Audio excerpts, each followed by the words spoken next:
What does that say? No black what? No black, What? no dogs, No no black. Irish. No dogs, You no always, Irish. you always got the things going in, innit? What do you mean? You always got the things going in. Are we live on Facebook? I don't No, know. not Facebook. We don't use Facebook. Yeah, yeah. And Instagram, yeah. I don't understand because I just called them before I called you. Yeah. All right. Who's Hold on that? one second. Lee, is that you What's that? talking? All right, we're back now. Yeah, I'm talking now. No, it's Yo, all right, listen, my camera's shit because I'm on the laptop today because I just dropped my whole fucking computer on the floor and it's broken. Anyway, what's going on? Welcome to another episode of Cut the Chat. I just got off air 9 minutes ago and I'm tired. How is everyone? I love that energy though, that radio energy. That's quite That's nice. all the energy you're getting today. That's it. I'm going to go get a drink. You lot go and talk. Can you guys just entertain the people for a little bit? I need a beverage. Let my mouth dry. Hey, I've never heard you like this before. I'm fed up, man. I'm tired, man. Fed up. You're letting the listeners think that you're doing some randang thing today. Lee, where have you gone, Lee? What are you doing? I'm here, man. I'm just trying to get up the thing in it because I don't have two things. I'm trying to get up so I can see the comments. What? Okay, I loaded up the wrong thing. Yes, you did, bro. I'm trying to get so I can see the comments, innit? Lee, I haven't seen you for a very long time. I miss your face. Let me see your face, bro. All right, bro. Dead there. Hold on, I can see you. Can you see me? What's going on? You're back to work, man. Bruv, I'm You love it, man. I'm tired, bro. You love it. Don't I like? Oh, you used to all them days off now. Now Bro, you're tired. I am. You know what it is? I'm tired. So on Sunday, so obviously went back to work on Saturday, and that was fine. That was just like a normal day. And I was at my mum's on Sunday for dinner, yeah. And you know, having to say these words, I need to leave now because I have work in the morning. Is what? But I haven't had to say that for like 3.5, 4 months. And even that was just weird to say, like, I've got to go because I need to sort myself out for work in the morning. That's what when you mean, just staying there till late on a Sunday. But it was only like we was there till I think about 10. But I was saying this, you know me already. Remember when you was at my house? You know me. Yeah. I'm ready to yeah. You look battered. I was saying this. Hold on, let me turn this on. Let me turn this on silent. Hold on. Hold on. Yeah, I was saying Femi can't get into the room. Huh? Femi can't get into the room. You're gonna have to wait till Ace comes back. You don't know how to do this at all. Oh yeah, Ace is away from the laptop. Yeah, so go on, what are you saying? Yeah. I mean, it was good though. It was good. I saw some queues, man. I swear I drove past a few barber shops. I saw some massive queues. I didn't understand that because a lot of people were saying the same thing. Who is that talking? Is that the missus? Yeah. We've had a little dilemma with the food today. Okay, what? You don't want to put your foot down and let her know you're lying? No, this is the only room with reception at the moment, isn't it? Basically, the dilemma today is that we both was trying to put through a promo code on the food app. I'm not going to name them because we don't talk about them. So what had happened is, what not Deliveroo, the other one. I don't know. It's just a food app as far as I'm concerned. Okay. Anyway, they so as we're trying to put because it's 50% off basically if you spend 30 or something anyway. So we're trying to put it through, but it wasn't working on my phone. So she's checked it on her phone, and as she's put it order through, it went through, and I connected at the same time. Yeah. So she was meant to just check, and it worked. So I was in a different room to her. So I said, I'll put the food through. She goes, oh, I just done it on my phone. So now we're just trying to cancel the order, which is a nightmare because this third party, what's it called, app are a bit stupid when it comes to communication. Yeah, I don't know what you're gonna. What did you order? What food did you get? She got some what is it, Vietnamese, just down the road. Okay, I don't know, mate. You just got to pay for two, innit? Struggling. Yeah, we're struggling. Yeah, well, just pay for two. I ain't been what since March. That's not an option at the moment. Takeaway is a treat. my brother. Fickle is a treat. You get me? But I yeah, was no, it gonna is what it say, is. yeah, I'm seeing a lot more black taxis on the road. What's going on? When you hitting the road? I was gonna hit the road today, but this week, but I had to go to the hospital today. My godson had a heart op today, so I spent the day in the Ooh, hospital. your Yeah, yeah, godson he having came a out. heart operation. Yeah, he had a heart operation. So Oh, basically, two, he's oh, got. 7, Lee, 275. Just handle your giving business. the phone number to the whole of 5 million listeners. 27. Yeah. So basically, his heart used to race. So basically, he's got a computer chip in his heart. So sometimes he can be sitting there and the hospital. This is how my technology is. The hospital Yeah. will phone and say, "Is he doing exercise or something?" And they'll be like, and the parents will be like, no, why?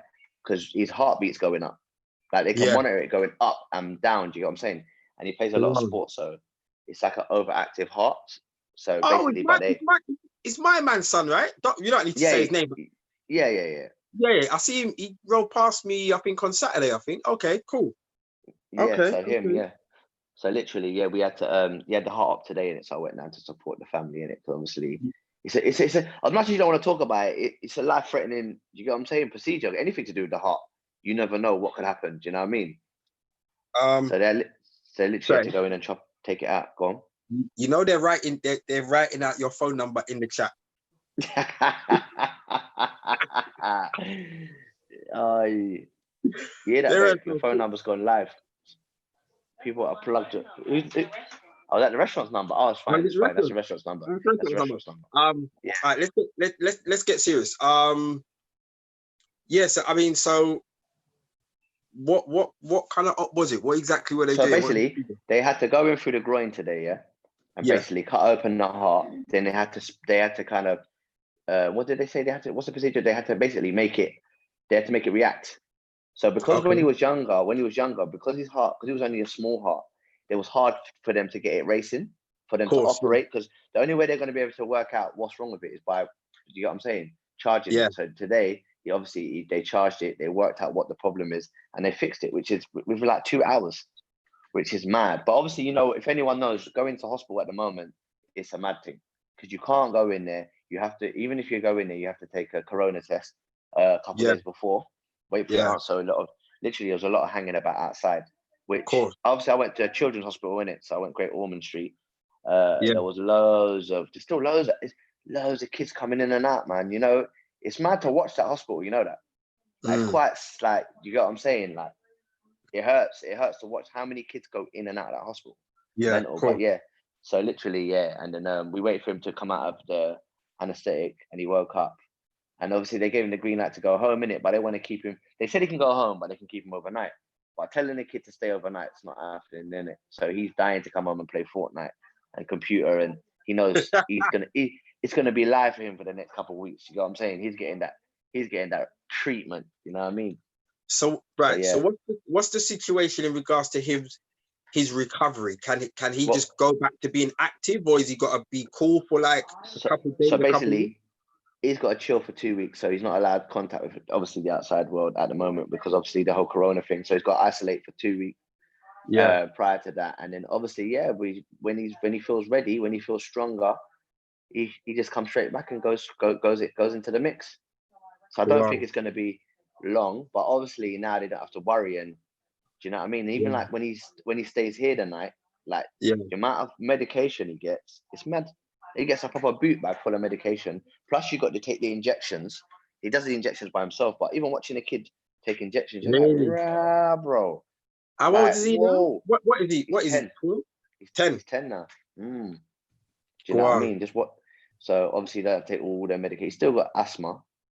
But like I said, it was always a drama. Like, not a drama, but obviously the parents were always worried that anyone he stayed with. And obviously I've got a reputation for being quite reckless and mad. And you know what? I don't take it. And sometimes, like, you got to take it serious. You know what I'm saying? So, Ace, we can hear you. Does he know that he's right? That just sounded so dodgy. Oh, thanks, Colleen. Even though we know Carlene's one of his producers, isn't she a producer on his show or on one of the shows? Yeah. Yeah, Okay. on the radio. We- But yeah, go on, carry on. Yeah, so no, it was nice to see him up and running, man. Obviously, I was around the family and they just looked drained, you know, like you're just watching them drain, like obviously with worry, you know what I mean? So yeah, I just went down to support. Tried to bust joke, but you have to be kind of like sensitive towards the jokes you're busting. What, you sensitive towards jokes you're busting? Yeah, do you know what I'm saying? Do you know I've noticed that?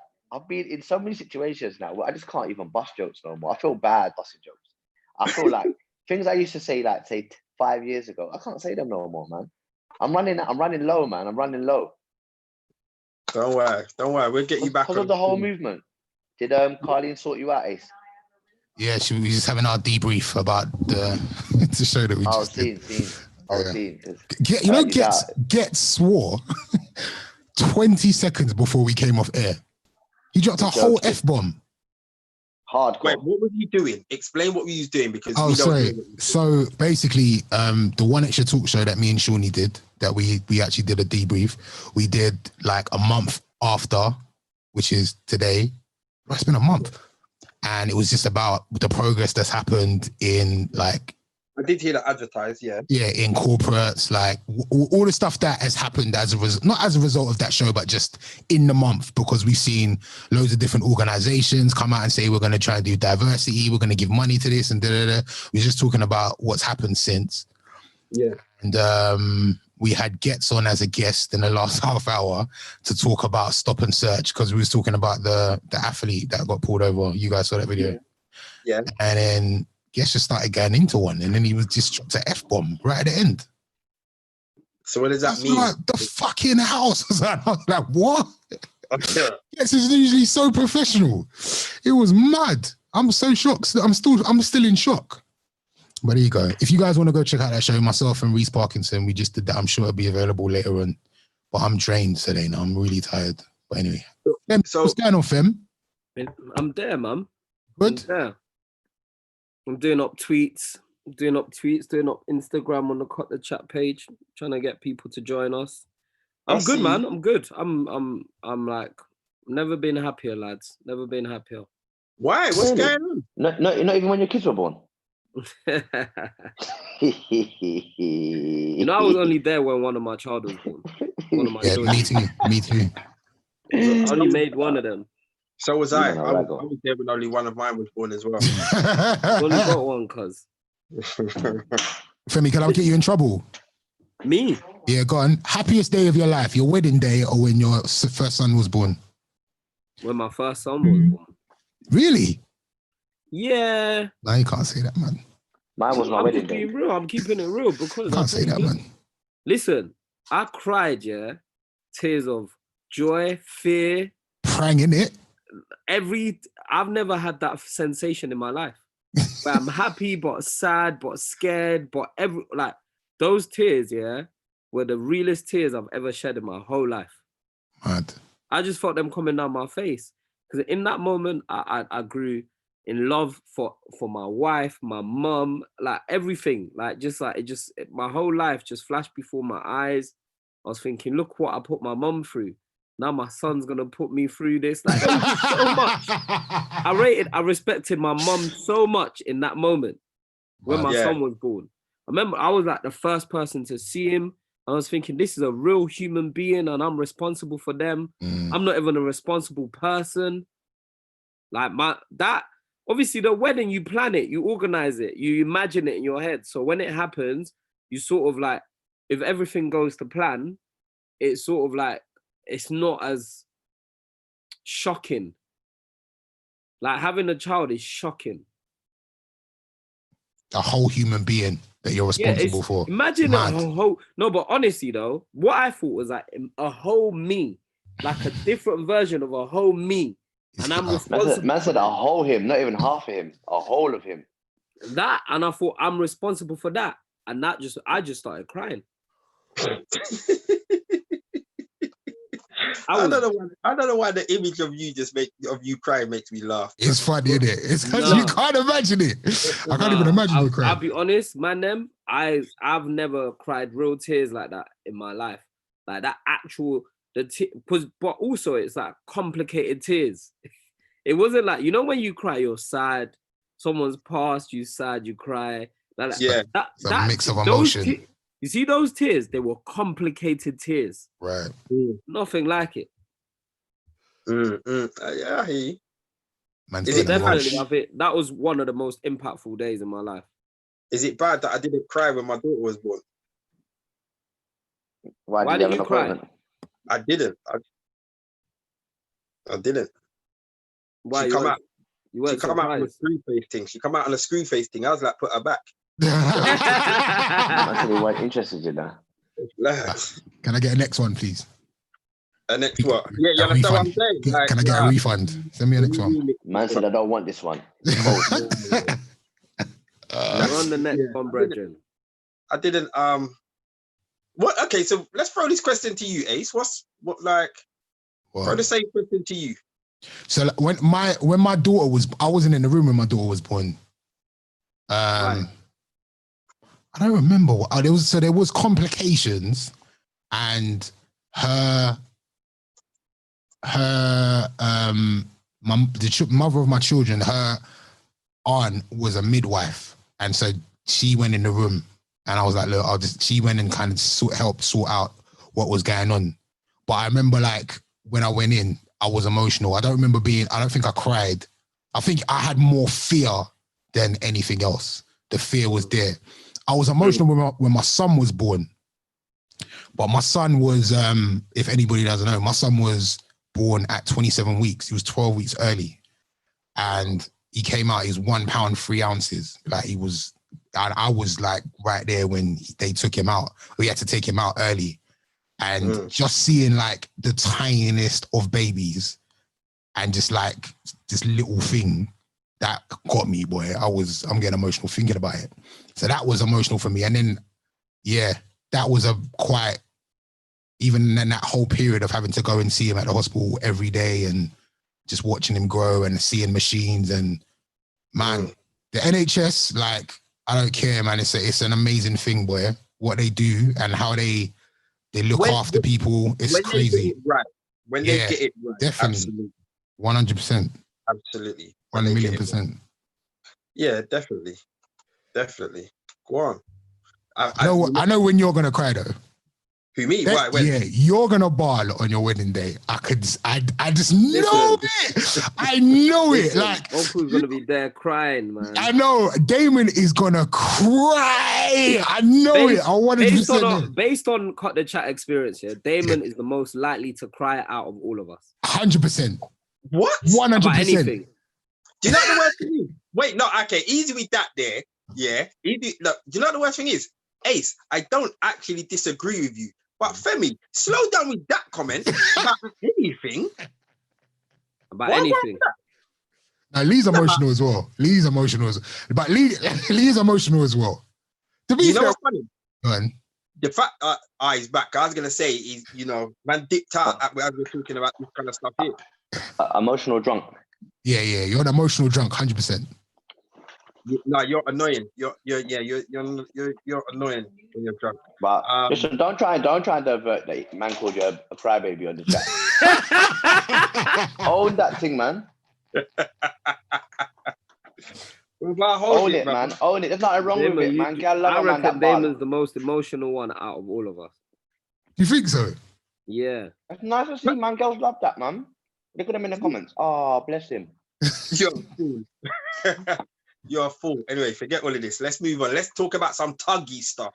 What tuggy stuff? Wait. Did you not talk about the Will and Jada thing last week? Oh, can we talk about that now? That's what just go in. Let's go in. Can I just start by saying, fuck August Alsina? What? Yeah. Why? Because that's your guy. I'm gonna go. Are you gonna let me go first? Because I got lots to say on this. Go on. Go on. All right. So I don't even know where to start. First of all, if you are a man, if there's a couple that have an arrangement, yeah, and their arrangement is, I'm gonna do this, she's gonna do that, we're gonna keep it in-house, no one needs to know.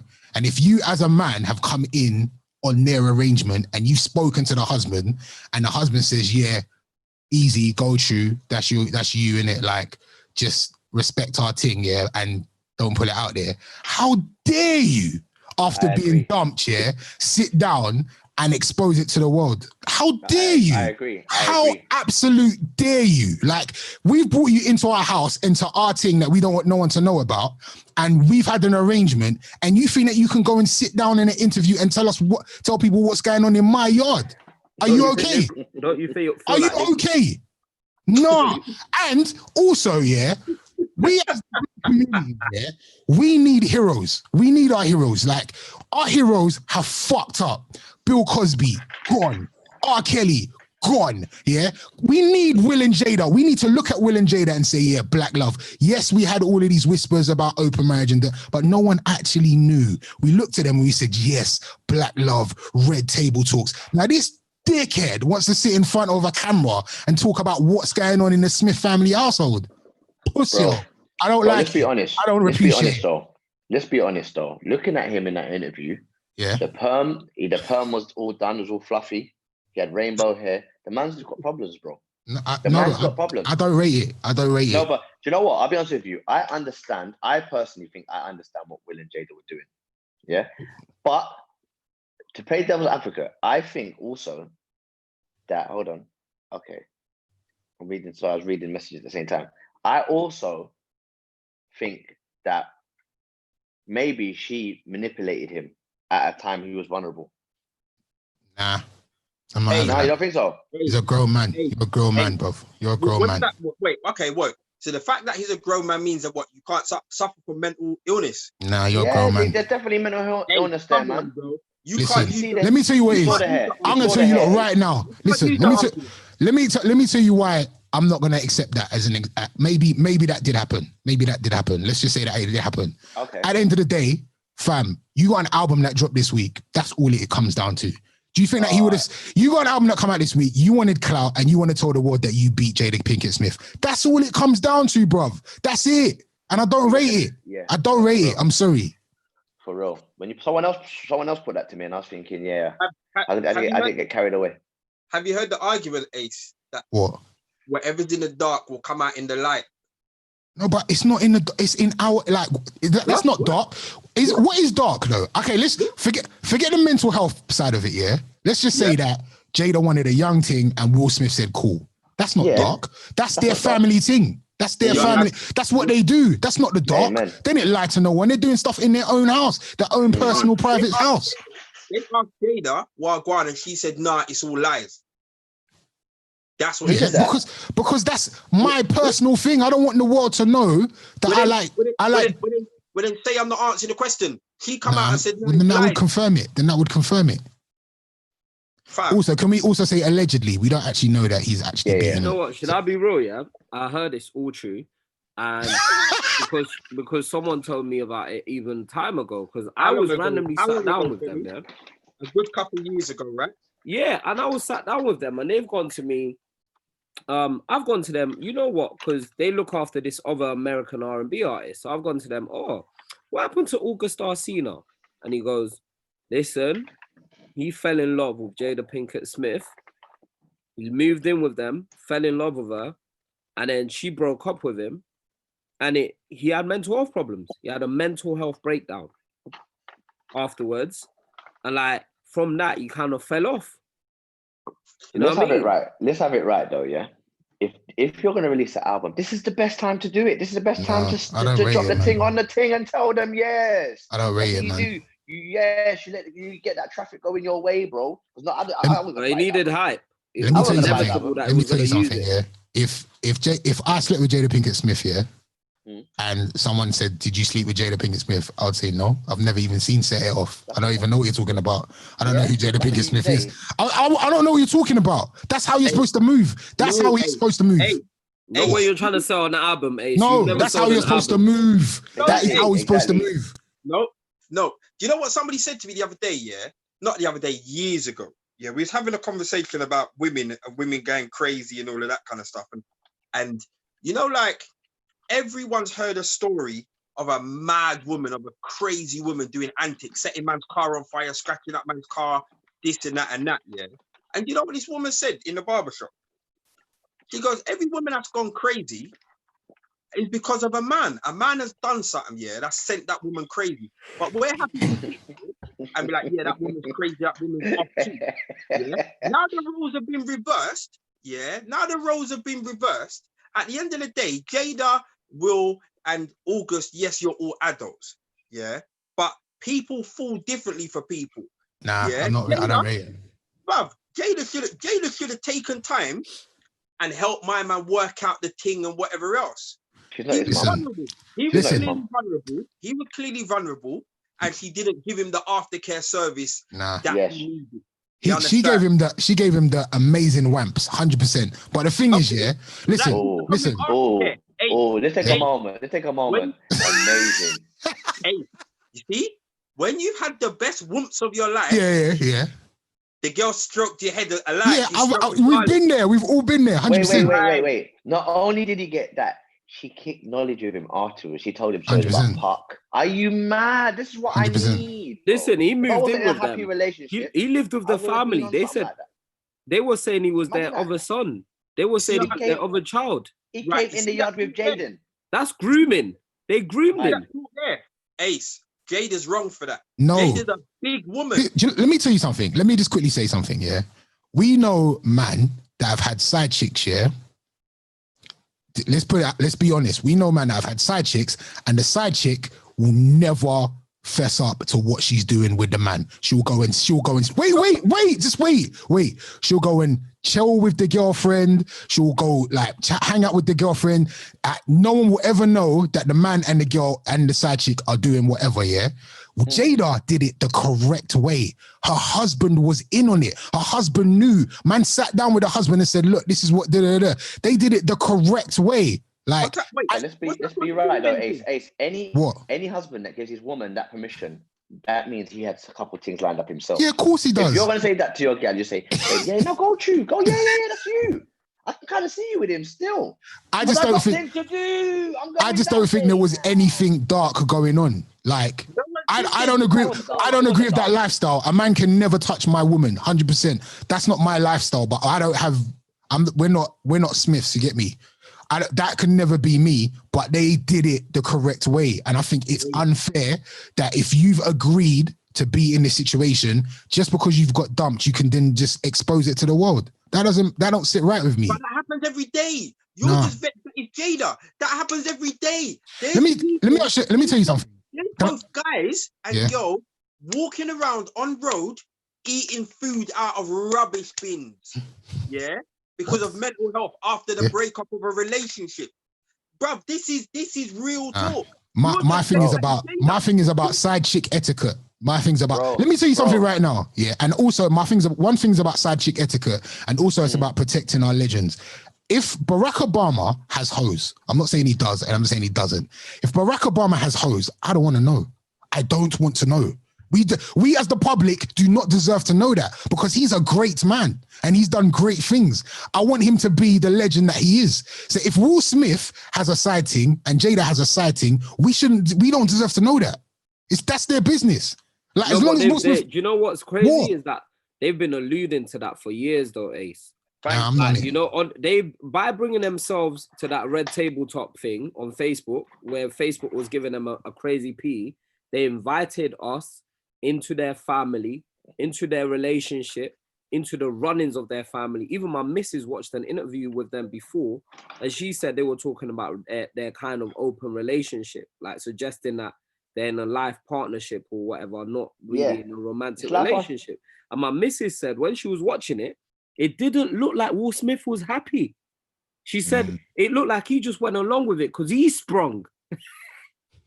So we saying that Jada's she's a witch then, basically. No. She's got the Erica Badu pumps. My missus said, that he looked like he was doing it not because he wants to do it. It looked like, or he sounded like he was doing it to make his wife happy. Like that was the only way he could keep her. Let's be honest. I don't even think they sleep in the same bedroom. Which one the same house? Was it you? Bro, I told you, listen, I met Jay. I even told my missus, I goes to my missus, listen, I met Jada Pinkett. I get it. She doesn't look like she's from this world. Whoa. That's She Erica looks- Badu. Erica Badu. No. She's ethereal. Yeah. Google that one. She looks Mm. like she's from I'm another gonna Google planet. that one. I'm gonna Google that one. It's- Google it. I'm gonna Google that one. Listen, hey, listen. Anyway, I just don't like the whole situation. I think if you've agreed to do whatever we're doing, But we it don't know. Bro, we it don't- don't know what they it don't sit down. You can't go and sit down and do interviews like. Did you see with Will Angela Smith's Yee. last IG post? What did he No. say? He looked tired, cuz. He looked ain't slept since the news came out, bro. The eye bags, there was grey in his beard. I was like, bro, you didn't even dye that thing. You've lost it now. And I don't think he's I just think upset that he got nabbed. He's like, he didn't put the information out there. Someone else did. Exactly. Yeah, Yeah. it's a punk move. Whatever. I don't like Punk it. move. Either There's- way, they're doing their thing. She said she's gonna take herself to the red table. Then I will watch it. Yeah, that's gonna be mad, isn't it? I ain't watching it. That's gonna Are be mad, you? you know. No, You're a proper fan. I am 100%. I'm like I don't everyone I'm a fan of is in jail. It's like I can't be. Yeah, I'm, man's it. I'm not allowed to be a fan of them anymore. It's long. It's long. I don't want to see no more of my legends go to jail. I'm finished. I mean, at least they won't go to jail for this one. Yeah, hopefully, but yeah, I don't like it. I don't. Most of my legends have just get dragged. So are Finished. you gonna stop playing August Alsina? Yeah, I don't really play August. He's not the best R&B Bro, artist. Let's put no it like one that. plays August he's because they alright. ruined his life. He's all right. He's not the best. Like he's They not. ruined his career. He was That's another thing, At like- one stage, he had all the hype. Couldn't she have picked Trey songs or like? Well, I got like Which one of y'all? even a young Bryson Tiller or something like. What I got like August? Come on, man. No, Yeah, but you remember that was her son's brethren, innit? You know That's how he came home one day and she introduced him, and she probably didn't even penny him at first, and then he kept coming over, blood. Came over. Jada's not here today. Oh no, I left my books upstairs and that. All right, cool. Yeah, come true. And she's walking around in a robe and that, and then he just, I don't know. Yeah, he started talking about his life story, and you know, Jada can't help but help. You know, them ones there, he started apparently crying. he's in the like he's got a kitchen. deeper life story. You know, Yeah, because I was He's I was from a listening- I troubled listened home. to- Yeah, he come through a lot. He probably just started crying in the kitchen, innit? And you know what she's like. Sit See, down. that's even worse. Look- Ace, your argument's dead. Your argument's dead. She took advantage of him. She saw the youth was broken Whatever. and took advantage of him. Whatever. Mm. Let's move- Whatever. What else? What else? are we listen. talking about? So I've got my brethren, Scotty, joining us today because I feel like, you know what, we did a lot of episodes, yeah, where it seemed like we don't have white friends or whatever, or like we don't talk to white people because we're very much on the Black Lives Matter thing, and so I thought it's really important that we highlight that we've got allies. Do you get what I'm saying, in this journey, in this whole, like, you know, You know race what this thing? sounds like? You know what this sounds like? Go on. Imagine you're talking to a white brother. Mine was like, "Yeah, I've got a black friend. Yeah, I've got a black friend. I'll bring you round." No, but we have allies. Do you get what I'm saying? We've got allies in there's like, you know, allies in this thing, in this journey, in this fight against racism. And so I just Okay. felt like it's important, like, you know, my friend Scotty, he's launched this it's not even, is it called GoFundMe page, where they're raising money to buy books for primary schools to have diverse books, literature for the kids in primary schools, because like a lot of the primary schools, they don't really have literature about black people. They don't have literature about, you know, black history. So like they're raising money to buy like you'll be able to tell us more, like 40 books or whatever. And so like I just thought, I was quite intrigued by that. Why he did that? What was the rationale behind it? And I thought, you know what, it'd be cool to get him on. What's going on, Jay Brown? Jay Brown's in the chat calling us Yeah. racist. I'm laughing at Jay Brown.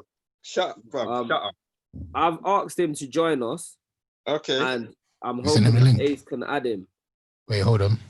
Oh, he's there. Hold on. Here we go. Sorry. How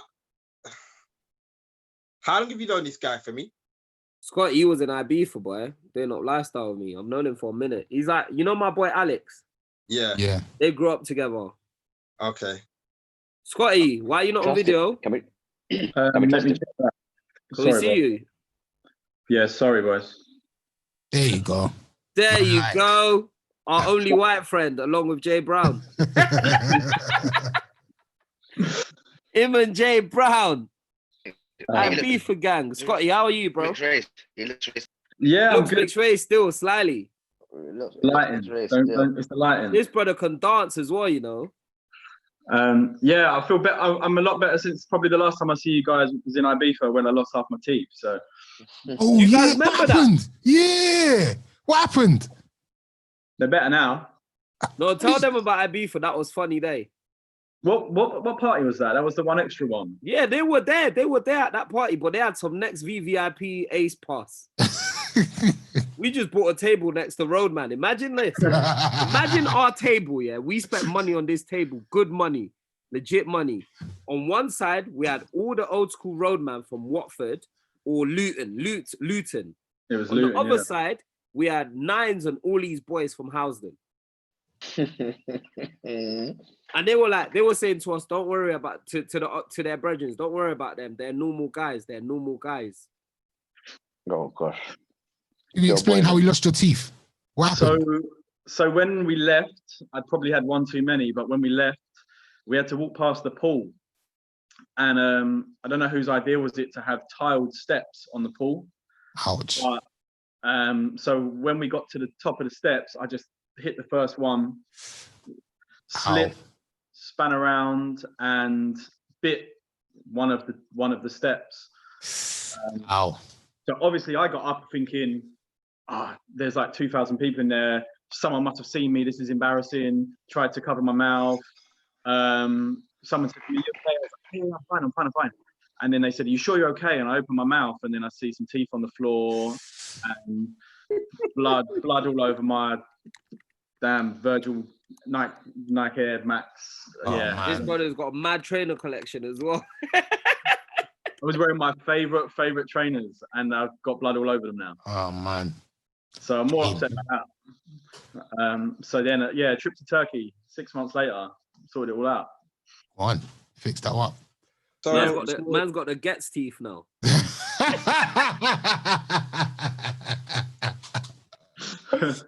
so Mr. Scotty, so Femi told us that you're doing some stuff with books, with you're getting books into schools, diverse books into schools. What's all that about? So, well, first start of June, I went to one of the marches in Hyde Park, one of the Black Lives Matter marches. Actually, the one where John Boyega was there and was actually stood pretty close to him actually throughout the whole thing, and just came away feeling super energized and wanting to do something. But I think like a lot of people in my place want to do something but don't really know where to start.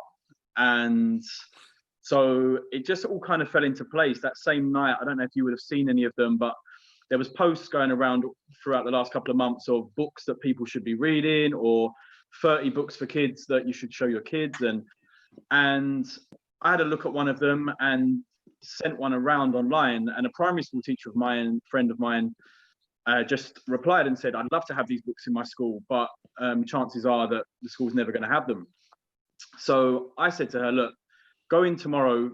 I was kind of feeling a bit empowered. I said, "Look, go in tomorrow." I don't know where I thought my bank balance was, but I said, "Go in tomorrow, and if the school won't pay for them, I'll buy you those 30 books." And she said, "Great. Sadly, I think I might have to take you up on that, but let's take it from there." Another teacher friend of mine, and I realized I'd put my foot in it because another teacher friend of mine see that conversation and said, "My school want those books as well." So that evening I thought, well, I can't obviously fund.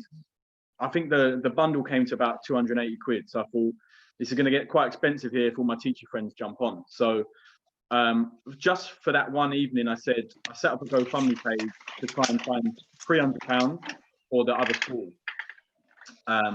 Set it up, and within 24 hours, it was at £5,000. Sick.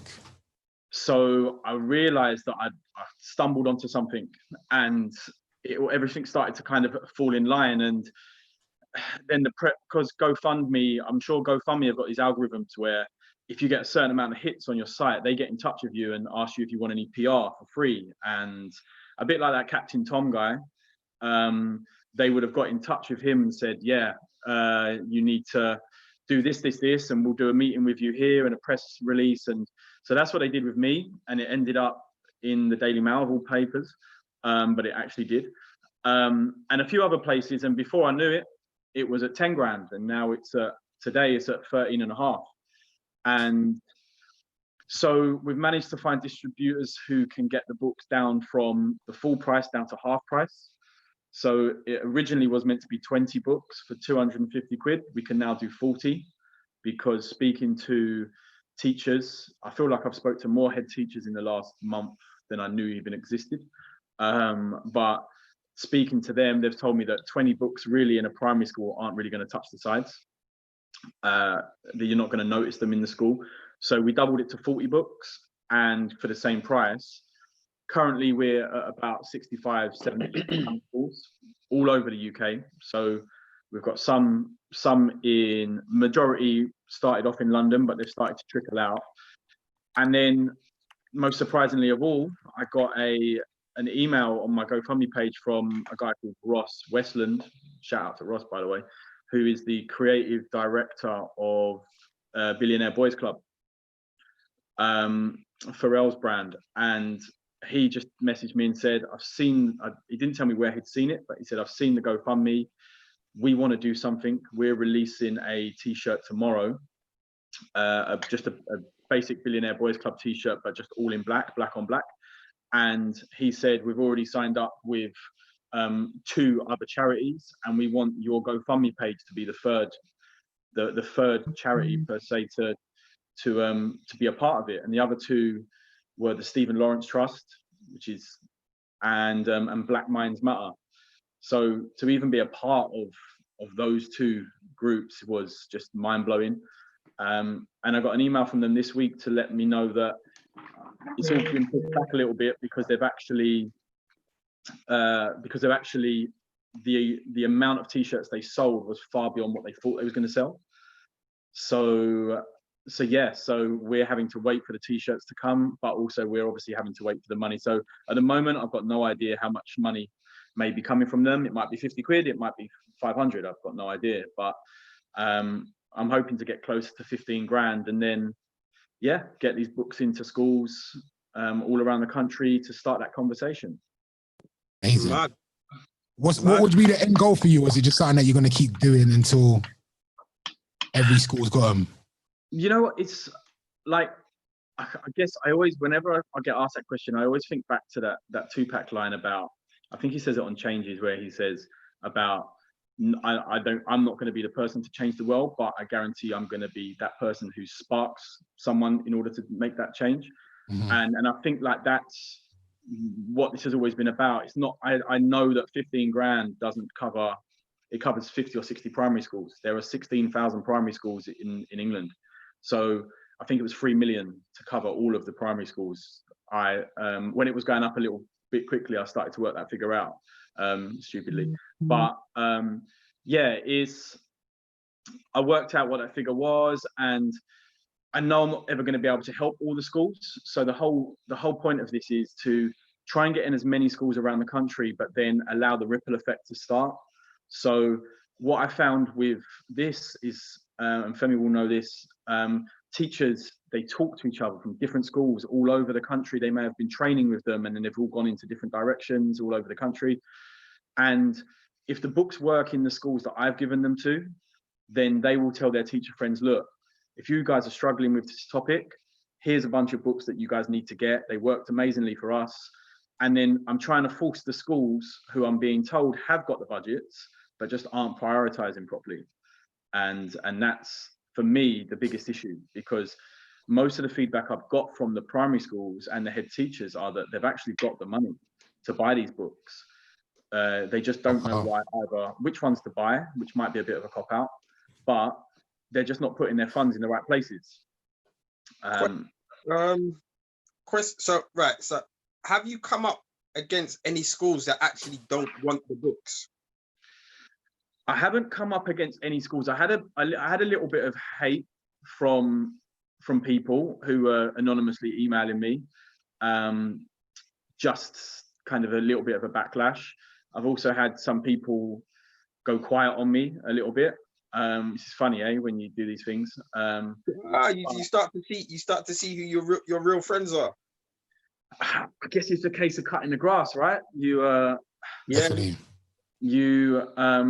certain family members. I was saying this to a mutual friend of mine and Femi's today, Martin. I said to him, I've been through I've been through the emotional upset kind of phase earlier in this process, where I was upset about for my friends and feeling helpless and I couldn't do anything, and seeing my friends go through some bad times over all this. And now I'm through that phase, and now I'm in the angry, let's get shit done kind of stage, where I don't care if certain family members strike me off, or if certain friends don't want to talk anymore. It's like, I think the time for me for letting people get away with those comments on Facebook from our ex-school members or our distant family members, that time has gone. I don't feel like I can personally sit there and, where I used to maybe last year, just let that stuff go. Now I've got to a stage where I'm happy to cut people out if that means that I have to pull people up on things. So I haven't actually had any schools say that they don't want them, because where we can only help 60 or 70 schools at the moment, I've kind of been trying to do it on a basis where, like Rishan School, for example, with Femi, like, does your school want them? If the headmaster wants them or headmistress wants them, then they get in touch with me and they send me an email to say, hey, we'd love these books. And they kind of give me a small little plan about how they're going to use them and implement them as well. Because no one just wants to take 40 incredible books and just put them on the library shelf and then not see them ever again. It's an absolute waste of time for everyone. So we're trying to speak to schools, make sure they're going to implement them.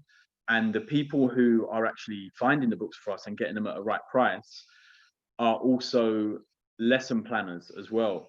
So they've said to me that not if I wanted to, which is a great idea, and not only they'll find the books for me at a good price, but they'll also write lesson plans around, some brief lesson plans around some of the books, because I've had schools in Cornwall, for example, who have said to me, we don't have any Black or Asian children within a 10-mile radius of our school. Yet we feel like we need these books more than anyone. Mm-hmm. And you start to see it actually hits both sides. The inner city London kids need these books because it's important for Black and Asian children to be represented in their classrooms by their library, surely. But also on the flip side, in schools where it's all white, to have that conversation brought up. And sometimes because that conversation isn't maybe happening at home, for a child to go home at 4 or 5 or 6 and say, I read a book about Rosa Parks today, as an example, like, even if the parent comes back with something that we wouldn't want to hear, at least that child then comes back into the classroom and says, hey, my mum and dad say that Rosa Parks was a bad person. And then you have that conversation, and then the teacher can maybe push you in the right direction. If the books aren't there in the first place, you never even start that dialect and that conversation. So, and one of the things Femi said to me about how can he help, and also one of the things I said was, I'm constantly learning as well. Like, one of the biggest problems with, I guess, the white middle class, in my opinion, is that we just think we've completed racism. Like myself, for example, the worst thing I could possibly do is say, right, I've got my graduation in not being racist. I don't need to learn anymore. I know it all. I've got everything, right? I'm constantly learning, constantly getting things wrong, but my friends are putting me right, and we talk about them, and then we move on. And then I pass those lessons on to other people. And I think that's the problem that we have, is that these books are going to be, for kids, the stimulus to start having those conversations. And my question to you guys was, do you think because I'm here to learn as well, just as much, do you guys think that seeing yourself as heroes in books growing up in primary school level may have changed the path that you went on? Would that have made much of a difference? For example, I've had people say to me, well, it's a fact that 4% of the books that are published, children's books that are published in the UK, have a Black or Asian hero character. 4%. So obviously from a young age, if you're not seeing yourself as the hero, or if you're not seeing yourself as the doctor or the lawyer or the film director or the DJ in these books, and it's always little Johnny, for example, is that shaping how children are growing up? And that would be something that I'd ask you guys whether you felt that that's important to see yourself in books when you was younger. Wow. What, are we answering this question? Yeah, why Yeah, not? why not? I think it's a debate to have. The fact that, firstly, like, I think what you're doing is absolutely amazing. Sick. Next time I bump into you in Ibiza, I will buy your, I'm not even going to buy your berry, I'm going to buy your bottle. It might be it'll probably be a bottle of water because my pockets are shallow right now because man hasn't been working, but I'm going to get you. Growing up, not having Black people in books, I don't really think it bothered me because I had a lot of Black people around me. So sitting here where I'm at now, the fact that there weren't really Black people in books, I don't necessarily know if it affected where I'm at today, but I had a lot of strong male figures around. My dad, uncles, my dad's friends. You know, if I was to look at it from the perspective of children whose fathers might not necessarily be around, and there's not really a lot of, you know, Black male role models in their life, then I think it would definitely have a positive effect, and it's definitely needed. Like I even just with TV, like I know that I don't think it hit me at the time watching TV and growing up in like the 80s and even 90s, you know, things like the A-Team, Knight Rider, Dukes of Hazzard, Airwolf. Those were kind of my favorite programs. Big shows though. You understand? But you know, the only Black person, B.A. Baracus, running around with bare gold chains around his neck. No, but the thing is, if you listen to an interview with B.A. Baracus now, he explains why he done that. Yeah. You understand? But at the time, you was just that figure. You understand? The big Black man that just knocked out everyone. Do you know what I mean? So you know, in regards to now and books, I kids need it. Kids with Black role models in their life need it. Kids without Black role models in their life need it. And especially, as you said, kids that, because I've said this for years, there's places in this country, like I've been to places in this country and seen little white kids, 10, 11, 12 years old, just stare at me because they haven't seen a Black person in real life. And people think I'm talking nonsense. But no, Damon, I've seen it. I've been there. Country where they haven't seen a real life Black person. And obviously the books aren't gonna, you know, replace a real life Black person, but it gives them more exposure. It's like, yes, we are about, and we are here, and we are in society.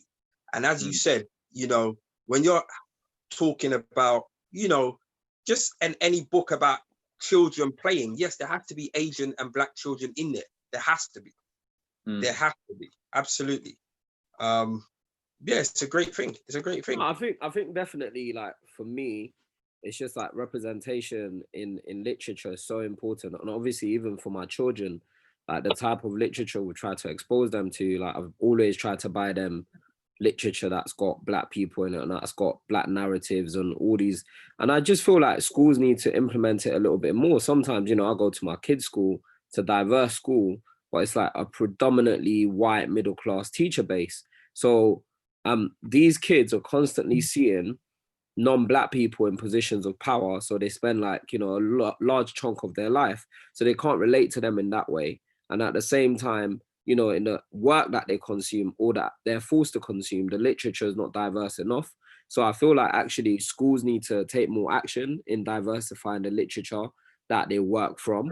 And so a lot of schools, some of it is on a national curriculum, but some of it they can choose. A lot of schools have a lot of power in choosing what literature, especially at primary school.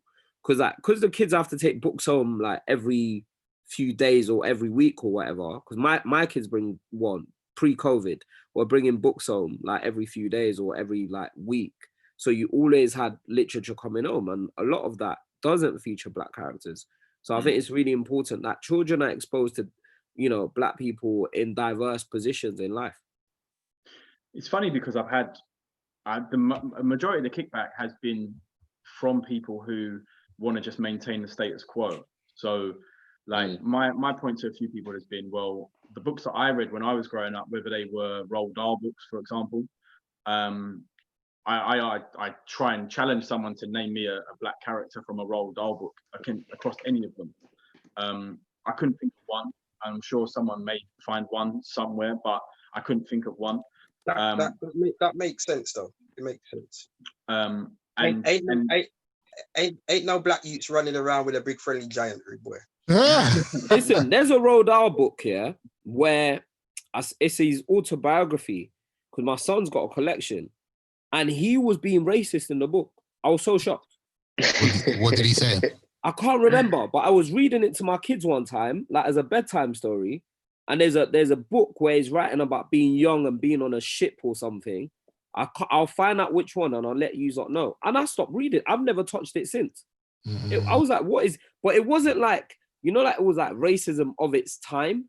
Right. Yeah. Like it was referring to a Black or Asian person in a derogatory way. And I was just like, what the hell is this? I dropped it out. I was like, you know what?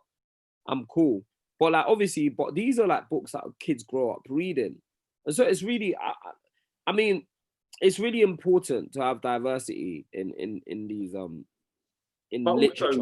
But also more to the point, right? Like, what's the problem with, like, I think it's always that like losing the status quo. I've had a few people mention on the side who, when I've really pressed them, it's like, well, what's the problem with the current books? Like, it's not doing anyone any problems at the moment. I grew up all right on these current books. I'm like, yeah, because you're white and middle age now. Like, of course you was okay with them, but because you see yourself represented in all these children's books, and then when you got into secondary school, all the books were again on those topics. We're not talking about you, we're talking about other people and making sure that other people are represented. Like, how can you have a classroom in Newham, for example, of mainly Black and Asian children, yet 99% of the books in the children's library in the corner are Danny the Champion of the World or Charlie. That's a banging book though. Danny the Champion. That was a bad boy. I remember Danny the Champion of the World. You see that one I read to my son. That was a classic. That's a bad boy book. Our classics, our children's classics, are all of those books where Black and Asian people don't feature. So are you telling me that there aren't any classics written by Black authors? Of course there are. Sure.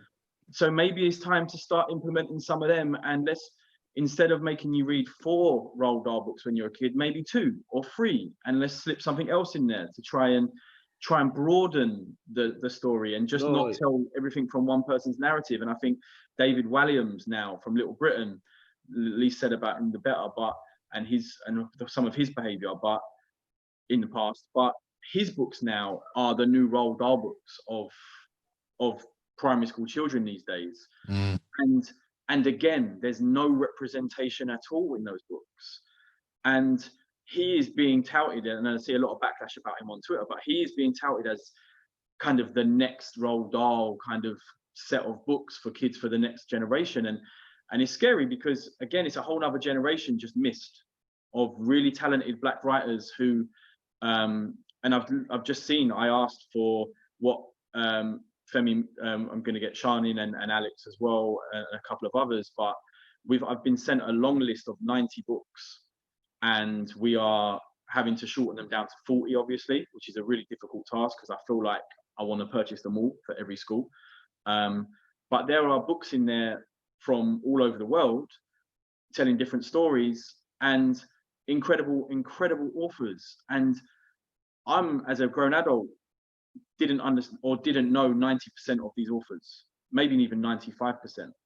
So the schools don't either, because when I'm going to schools, they're saying these look like great books. Never heard of them, but they look like great books. So it's falling down at that level as well. It's like who is the person who buys the books in these schools? Why is it just, oh well, that's what we bought last year, so we'll just get the same run again, thanks. Yeah. We'll get the same run again. and that's been happening for years. So maybe it's time to shake it up. And if people don't like it being shaken up, well, maybe they're in the wrong profession, right? You know what's mad about all of this, yeah? Like why I find it weird that it's a debate. Listen, we as black people have had to grow up here watching James Bond, reading Roald Dahl, will not say it didn't do us a disservice. Why can't mainstream middle class white people now take a little bit of our flavors, like add it, because we've had to grow up on your flavors and not even without a debate. You know, one of those we had no say because there was 5 channels back in the day, innit? So like even 4 in Damon's, well, I don't know, maybe even 2 or 3. Damon had no color, no color. Black or white things back in Uncle's day. But ultimately, the point is, yeah, we've had to over the years consume, and this is the thing, like me reading Roald Dahl, Danny the Champion of the World, all these different books. I'm happy that I read these books. They've not done me bad. Now, kids like, you know, or like slightly older kids should be reading Things Fall Apart and books like that give greater understanding of, like, you know, the black experience, but from a like fun kids perspective. Like even Alicia Dixon, she's got a set of books, you know. Didn't even know that. She's got books for like little girls. It's dope. But anyway, No, I mean, so Scott, with the viewers that we've got, yeah, what how can they find you? How can they find these books? How can they find you? How can they donate? How can they get involved? How can they help? How can we all help? Well, I guess I'll just, the easiest way, well, would be to search my name on GoFundMe, or it would be to just probably look on Femi's page, and hopefully Femi will retweet something for me at some point. No, the link is on my page, on my page, my Twitter page, and the Instagram page. I'm gonna put the link in the group chat in the group chat on this page as well. Can you put it on the Cut the Chat Instagram as well, Femi? Yeah, I will do 100%. Okay. And just, you know what? It's just share. Like that. Again, when we're talking about cutting the grass, like all I've ever asked from anyone is to just press the share button. Even if you ain't got no money, it's fine, because if you share it, one person who you share it will have a $5. Penny, share that. That's also, just share it, and then the next person one of your friends will donate, and if they share it, then one of their friends will donate. I'm not asking 1,000 people to donate. I think to get to 14 grand, we only had 400 people donate to get to that level. So you're not asking for thousands and thousands of people to be donating here. It's just share. Like, it's the easiest thing in the world, right? Whether it be your friend's clothing brand who they've just started up, and we're all sat there and everyone's a bit slush around the share button. But it's true, for some reason we are. And for this, it's children's books. Like, how is there a negative? I don't see how there is a reason not to do that. I've been kind of accused of jumping on kind of political bandwagons, and oh yeah, I don't really want to get involved in the politics of it. Where are the politics? It's just children and books. Straight. Like, that's the problem. If you want to try and bring politics into it, you're hiding behind something else. If you feel like you need to deflect away from what I'm asking you to do, which is share something, if you don't feel comfortable enough to do that, and then you just say, and you'll hide behind the politics of it, or the politics of Black Lives Matter, then if anything, there's a problem in that itself, right? So I tried to, when I went to certain organizations, to even try and strip the Black Lives Matter stuff out of it, which I shouldn't have needed to do, but I did, because I felt like it would gain more track, and it did. Even though Black Lives Matter as in the organization. Well, this is one of the things that I got addressed on. Oh, okay, these are great, but what are, and I guess it's a different conversation altogether, but like, so what are your views on how we change stuff? And it's like, listen, I don't follow that Black Lives Matter movement of the political arm of that. I'm very much defunding the police. No, mate, I'm all for that. I mean, like, someone would say to me, okay, so if you were running Black Lives Matter, how would you change stuff? It's like, for me, that isn't a Black Lives Matter problem. That is a society problem. That's organizations that are already in there. That's for them to shine the light and look at themselves and change themselves. Like we, even as us guys here, we can't change how Deloitte hire people as an accounting firm, right? Or KPMG or these companies. We're not going to be able to do that from where we are. So the only way you can do it, and which is what I love about Black Lives Matter as a movement, is that it's asking people to shine lights and mirrors on themselves and see where their own views are. And then maybe they'll start to change those processes from inside. I just don't think that like, don't get me wrong, all of these things that have been coming up, the political sides, are going to change anything overnight, because they can't. Just for example, putting books into schools, that's a generational thing. We're not going to see these white children in Cornwall who are now reading about Ruby Bridges or Nelson Mandela or Rosa Parks. We're not going to see these children get into positions of power for 30 years, sadly. So even though our generation is apparently better, we're still not going to see those people as CEOs of multinational companies until they're 60, and that's 30 years away. So, and I know it's a bit of a sad take on it, but that's the truth. So there's got to be something. It isn't a summer thing that we have to just get behind for a summer. This is something that everyone has to get behind for a generation in order for these things to change. But I ultimately think that we appear to be in the right frame of mind now. And when I say we, I probably mean the majority of white people, who I know anyway, and my bubble is obviously the certain bubble that we would expect it to be. But I feel like people are now turning around and saying, actually, no, enough of this, enough. And hopefully, yeah, I don't think it's going to be something that changes anytime soon, but I do feel like the wheels of motion are now in place, and that's my pessimistic, I guess, that's my optimistic view on it, really. But all we can do with this book movement is ask people to share it, ask people to keep talking about it in their workplaces, talk about it in their primary schools. If it gets to a stage where I have too many primary schools, then I'll look at starting the whole thing up again and maybe half matching people and trying to get it to more schools. Or like what's happened, which I think is even more important, is like little splinter cells have started setting off. So I had a woman in Newcastle say, look, do you mind if I rip your idea off for my own school? And I was like, of course, why would I not? She was like, I'm just going to do bake sales and little tea parties in order to raise £250 so we can buy our own school these books.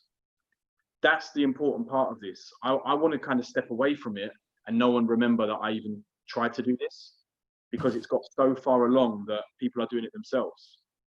That's fresh, and that's where I'm trying to get it to. So yeah, talk about it, ask people, and if people do come against you and maybe say, do you think that's a good idea? Then have those conversations, because I've had so many interesting conversations with people and changed their mind on certain topics in the last month than I thought I'd ever have to have. So yeah, not only is it getting the kids talking about race, which is the actual tagline, but it's also getting adults and teachers and parents to talk about it as well. Thanks, Scotty, man. Keep going, man. We appreciate you, brother. I'm trying, man.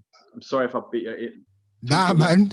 Everybody's giving you love in the comments, and we're just going to continue to share that link.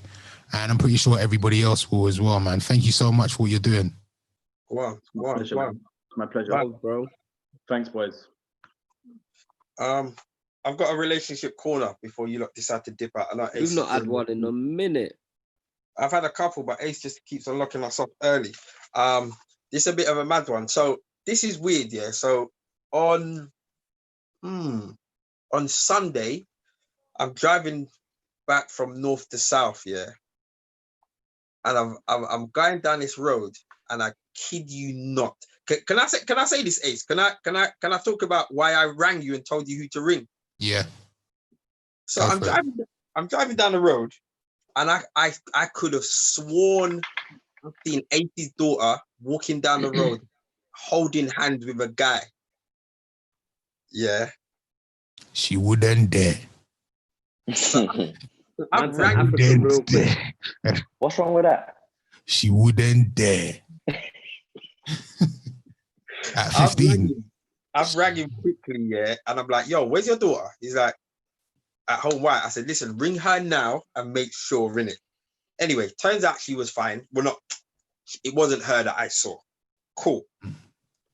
So then imagine the following day, I'm driving down the road and I do see her walking down the road, but not with a guy, with a school friend, like I don't even know, it's just some girl with a dog or something, whatever.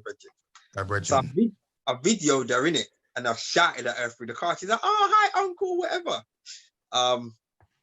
So I've sent it to Ace. Obviously, Ace is like, yeah, it's good that she knows that eyes are on her. Anyway, ironically, the exact same thing has happened to one of his brethren. Sorry, one of my brethren, sorry. Oh, so what? Okay, right. The exact same thing has happened to one of my brethren.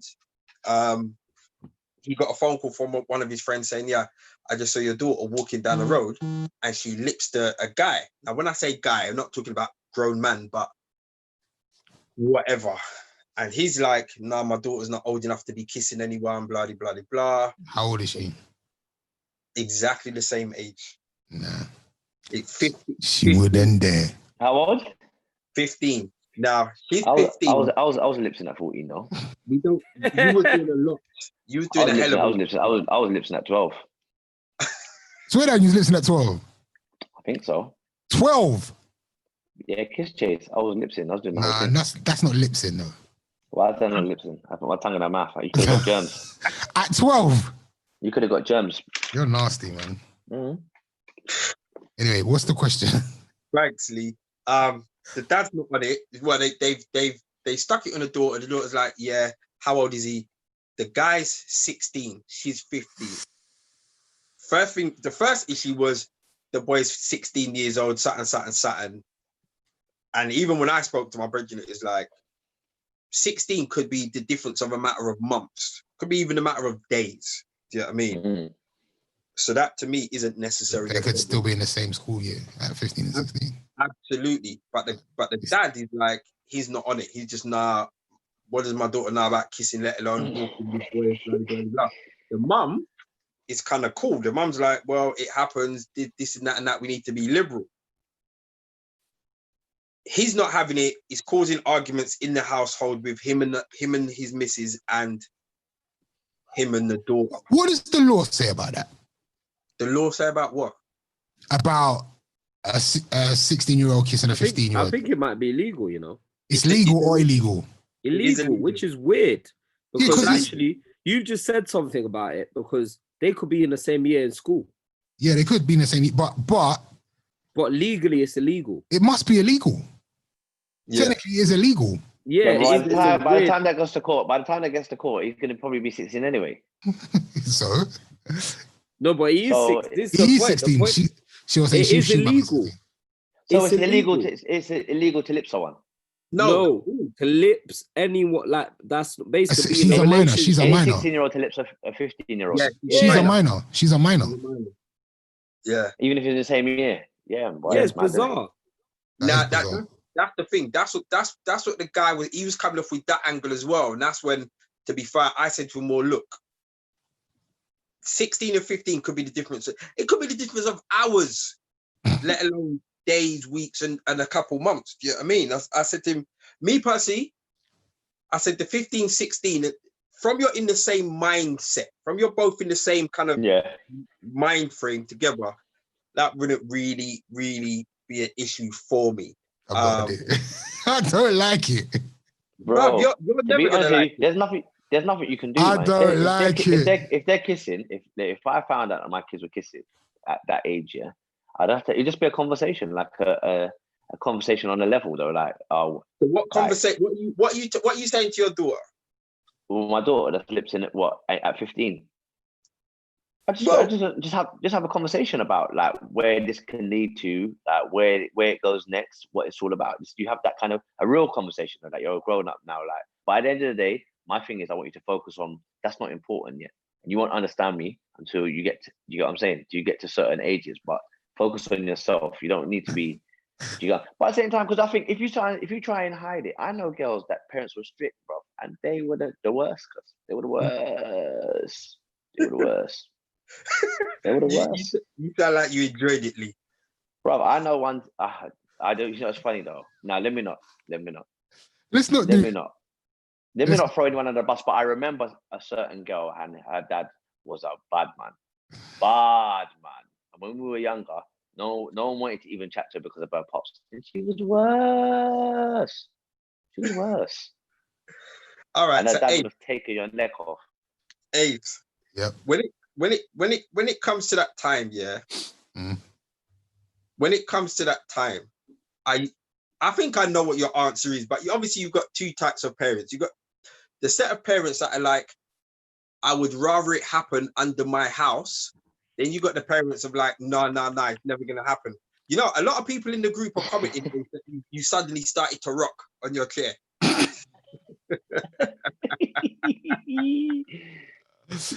I don't know, man. I'm just What are you uncomfortable. saying? I'm uncomfortable with this whole thing. Like, Bruv, you know what?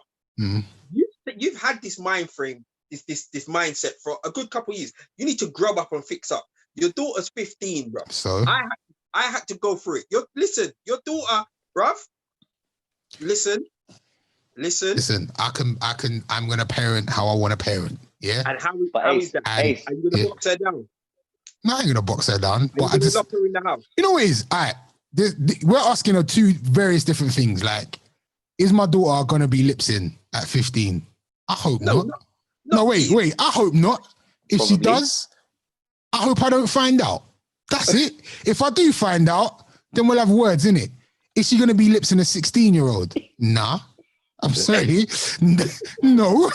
And if I do find out, I'm calling the feds. It's that's it. That's the end of it. That's kind of the end of it. Like, I think as kids, you have to respect your parents enough to keep things from them. That's it. Respect me enough that I don't find out. That's how I feel about it. I respected my mum enough to do things before my mum got home at 6 o'clock, and she doesn't know to this day. Respect me enough that I'm not going to find out. And if you're loose enough that I find out, then you deserve to get the repercussions of me finding out. And that might be me calling the feds on your 16-year-old boyfriend, or me thumping him down, one of the two. So I think as teenagers, if there's any teenagers listening right now, just respect your parents enough that they're not going to find out what schedules you're getting on with. That's it. Sir. Like, I moved in silence. I moved like a big ninja. You know what I'm saying? Like a ninja. Yeah, you should be moving the same way. If you're moving loose, then you're gonna feel the repercussions of looseness. That's what I'm saying. Do you really think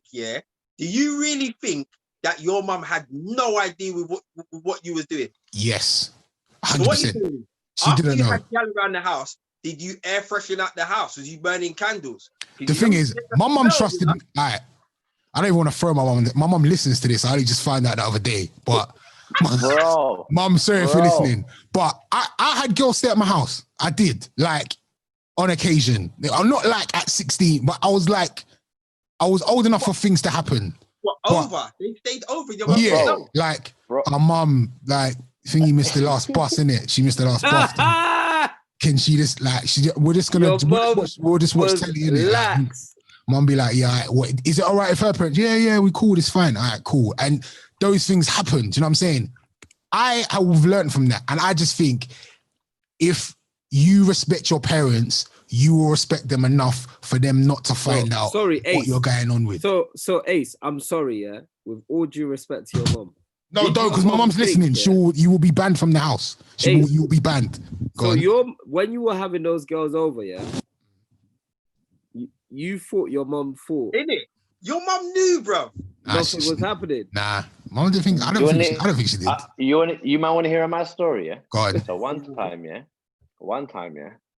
So obviously, I had girls come to the house when I was whatever from young age, from I left school, but I never used to stay in it because obviously. But one time, you get cocky in it. So this is how the world works, in it. You let them stay late, and then one day you say, you know what? I know my mum and dad are working 9 to 5, so I know in the morning, in like when we go to college, they're not going to be in the yard. Do you get what I'm saying? So you kind of work it out. All right, Bears. She's coming in to listen now, innit? Anyway,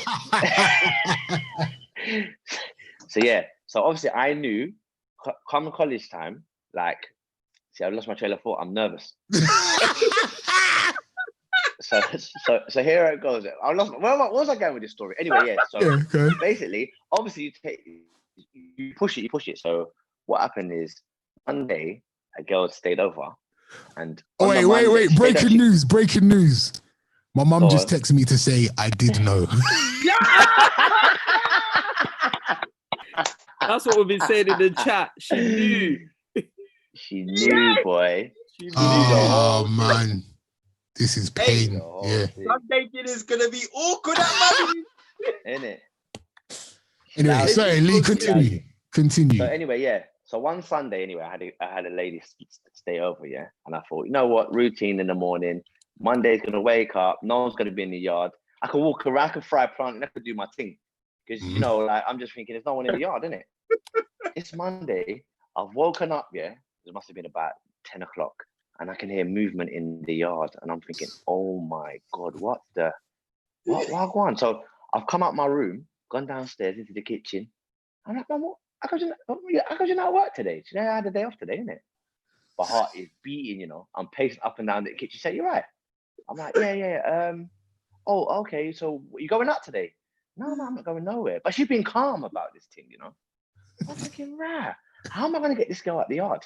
Because she's going to go mad. Went up to my room. You know, you got to your room, told the girl, listen, I don't know what we're going to do, but you can't move for now. The girl's telling me she needs to go. Telling me I need to go. I'm like, no. Come back downstairs, gone to the toilet. You know, you're just pacing up and down, innit? Pacing up and down. And then no word of a lie, this is when I knew my mum was a G. Like her back was facing me, yeah? And I'm walking towards her, and she turned around and said, well, your guest been using a toothbrush.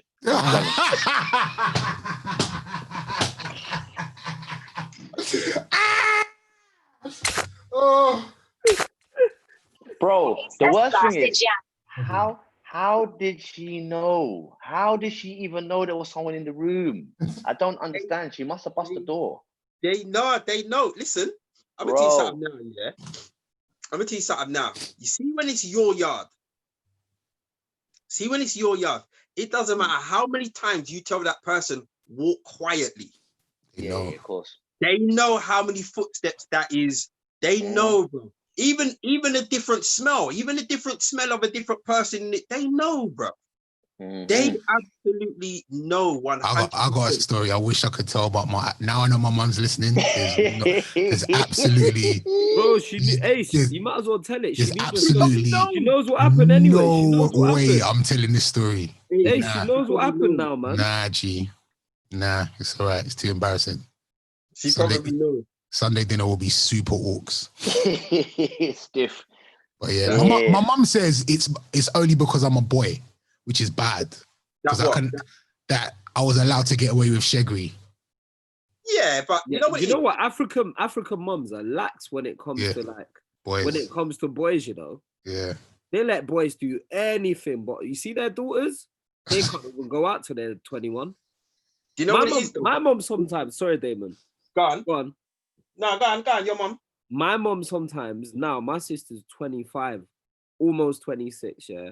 My mom still gets onto her about, my mom's like, do you know she got home at 1 o'clock yesterday?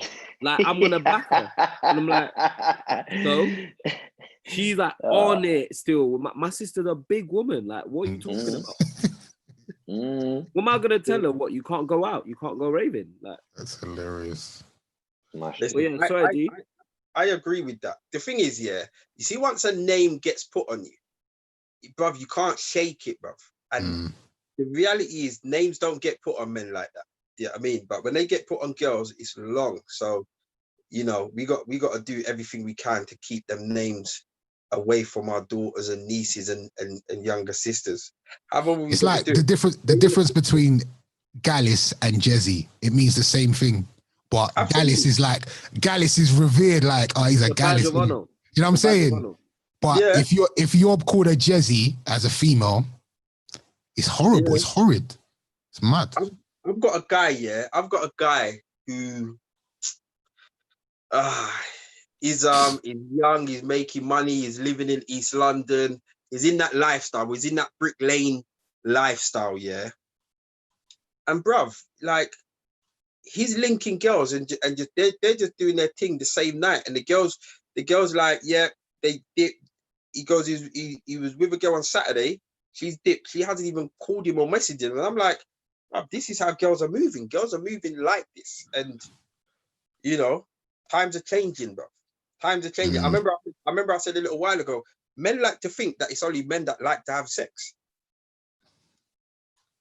Ace, hear what I'm saying, Ace? All right, fam. Can we lock off this podcast now? I'm tired. My brain is hurting, fam. My head is hurting. My head is hurting. I had to go through the same thing. Remember, I had to have the conversation with my daughter. Yeah, I'm not ready. I'm not ready. You need to get ready because it's best you have it. No, I'm not ready. Before you're having a different conversation. I'll tell you that now. I'm not ready, bro. You have it. I'm not ready, bro. Alright. Anyway, guys, listen. Can we talk about my boys? Yeah, my wife wants to tell my boys about sex. Yeah, ready, man. What does she want to tell them about it? Though? Not like because they're asking random questions now. Like what? About babies and how babies are made. We could talk about it next time, or we could talk about No, we're here. No, we're here. I think it's time for you to tell them. Because she was like, no, you have to talk to them. You're the man. Tell them sex always feels better without a condom. Send them to Uncle. Uncle will tell them one. It feels so nice. It feels so nice with them. Don't use condoms. It's a waste of time. Lee is back. Lee is That's what back. you tell them. That's what you tell them. Wait, don't forget all the other stuff, man. It's so good, man. No, everyone in the chat though. Everyone in the chat, forget Lee. Come on, help me out. Like, is there a book? Is there a podcast? Help me out. Everyone in the chat, please. Wait, what? I got. Where is it? Hold on. You don't need to help me because I you know what? Hey, no, sorry, Femi. Honestly, bruv, I just be honest with them. I just be honest with them. Like, you can gauge their mental state, like where they are. Just be honest with them. But you know what it is? What I think the one thing that you have to ensure that they know is you have sex with somebody when you love them. That's the only bit that you understand what I'm saying. That's the only bit that I don't like. But is that the truth though? People, well, obviously not. But I'd be like, people that have sex. Why would you tell them? Why would you tell them a lie? Why would you tell them a lie then? Lee, look at you. You're sitting there unemployed with a bloody acid t-shirt on. They're not following your way. Rock and roll unks. Yeah, but why tell them sex? Why tell them about love though? Why love and sex not always together? Well, by the time they realize that's a lie, they will be old enough to have sex. Cool, whatever. I've been in love bare times then. I've been in love bare times. Femi, I recommend this book. Yeah, this is what me and my son have been going through recently. It's called What's Happening to Me. Okay. And you read it to your boy, yeah? Now we're going through it at the moment. It's like stuff about wet dreams, about the difference between men and women, about getting bigger, about sweating, about hair growth. Wet dreams, do you remember that? I ain't heard that for time, bro. I remember everyone was talking about they having a wet dream and I lied. Put it up closer. Okay. Yeah. It's about all that stuff. So yeah, it's called What's Happening to Me. Go for it. That's an advert free to whoever Osborne is. Okay. To be fair, you got to remember, yeah. I don't know about you guys, but you remember how young you was when you started getting tusky. Like in your mind, start physically thinking that. A bit active because I wasn't the only one getting a boner watching EastEnders certain times. Jesus Christ. All right, can we lock this off now? No, but you know what I'm saying? No, but I'm saying to you from a young age when you saw them lips in, you know, back in the day, what's the one before she started getting on the coke and that? What's her name? On the coke? She said her name. She started getting coke and then her nose went. Danielle Westbrook. Yeah, do you remember when she was young in EastEnders? She was buffed. She was a spice them time there, man. All right, Lee, just shut up. That was just a phase. That was just a phase. Femi, like what? Listen, you and your wife know the right time, innit? And if she's thinking about it, then this is probably the right time. But Ace with that book, yeah, it's better they know. It's better they know than to not know and find out from their little friends and all of that kind of stuff. Or even as Lee said, programs, because like there was communication. Like I was watching some children's program with like my little niece, a little while ago. And some of these children's programs are a bit wild, you know? Like they wasn't really delving into sex, but you see how children behave based on when they watch these programs and all of that. So I would chat to them before they start watching the wrong things and getting the wrong idea and about consent and all of that kind of stuff. Do you watch In-Betweeners? Yeah, any of you lot watch In-Betweeners? So you don't watch it. So there was a guy in In-Betweeners, yeah, and he used to act like he knew everything about sex, yeah. And this is what, like growing up, there was a guy I grew up with, and he used to talk like he knew everything about sex, and 90% of the information they told me was false. Do you want a load of bull? But at the same time, you take it as gospel because you're thinking, well, I don't know nothing. So, and you take that information. That's why I think it's good as a parent. You start talking about it now. As uncomfortable as the conversation can go, you might as well start talking about it now because it's the misinformation had.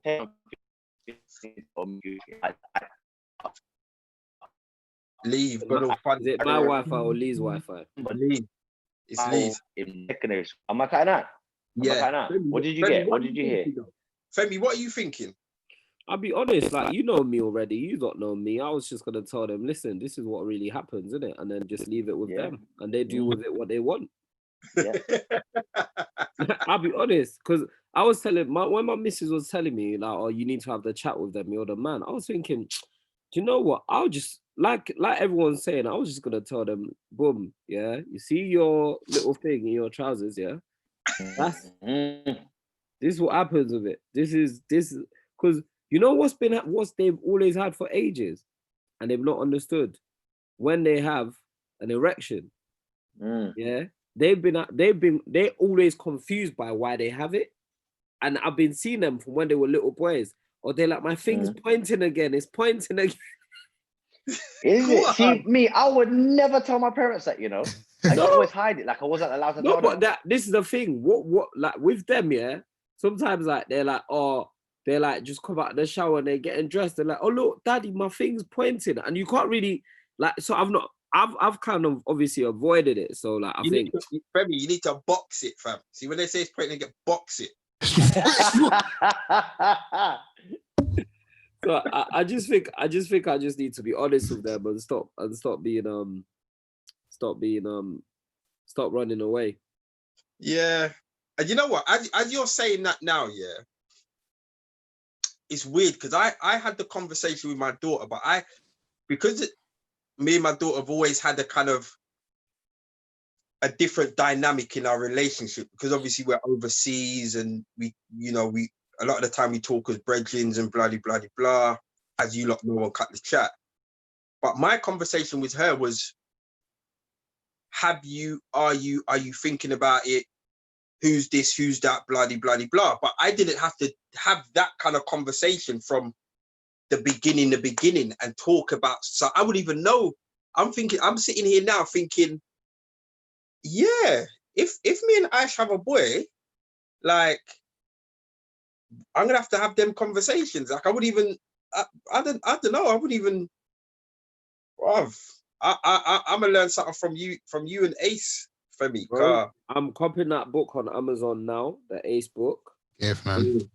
Because my children like to read, and I think I'm just like Rago, just gonna show them. Listen, this is what happens, and this is why you shouldn't disturb mommy and daddy. No, I'm just joking. Tell them again. Tell them.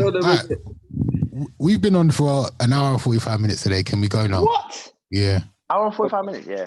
Podcast. And make sure you tell them they need a slow jam tape as well, Femi. Tell them they need some slow jams. They'd appreciate that information from Uncle when they get older.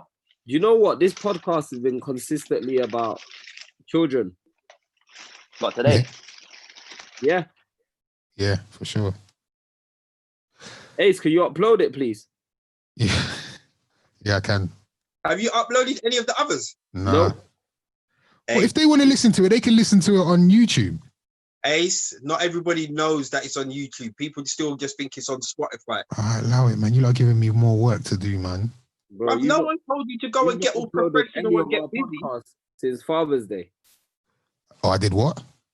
Really? Last time you uploaded the podcast was on Father's Day. All right, sorry. I'll Wow, handle that was that time ago. tomorrow. Tomorrow I'll upload all the podcasts. All right, guys. Till next Tuesday. Love you. We're out. Oh, massive shout out to Scotty as well again, and make sure you guys share the link. Let's try and get him to that 3 million. Why not? Like we can do it. Let's get him up there, definitely. Just before you lock it off, Ace, we need to say a massive happy birthday to Cheryl. Hey, Oh yes, her birthday, innit? Big up, Cheryl. Happy birthday.